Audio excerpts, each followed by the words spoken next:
When we're talking about Valentine's Day, we're talking about loving your significant other.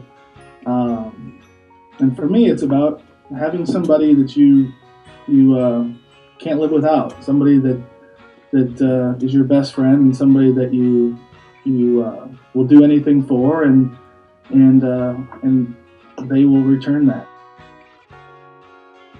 Heartbreak is really just the ultimate level of disappointment in relationships.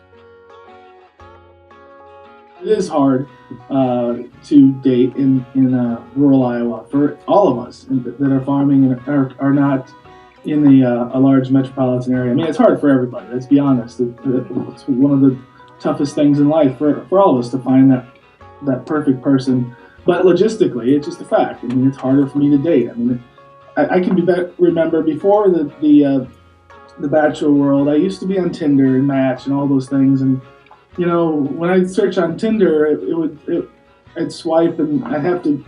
That didn't hardly have the radius to reach women. You know, that's kind of that is the logistical issue that I deal with. And when I want to go on a date, I have to drive an hour and a half.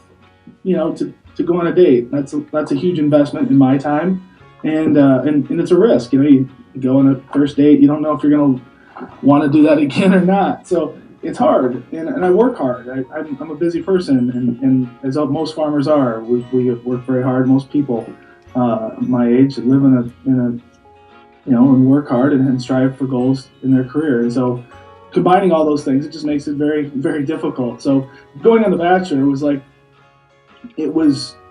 for a lot of reasons a no-brainer for me. It was a very tough decision because I had to be away from harvest and be away from my career, but you know, to be able to date 30 women in an environment like that probably made more sense for me than any other bachelor, because I'm the only bachelor that lives in rural Iowa. My track record isn't very good, so my advice is worth what you're paying for it.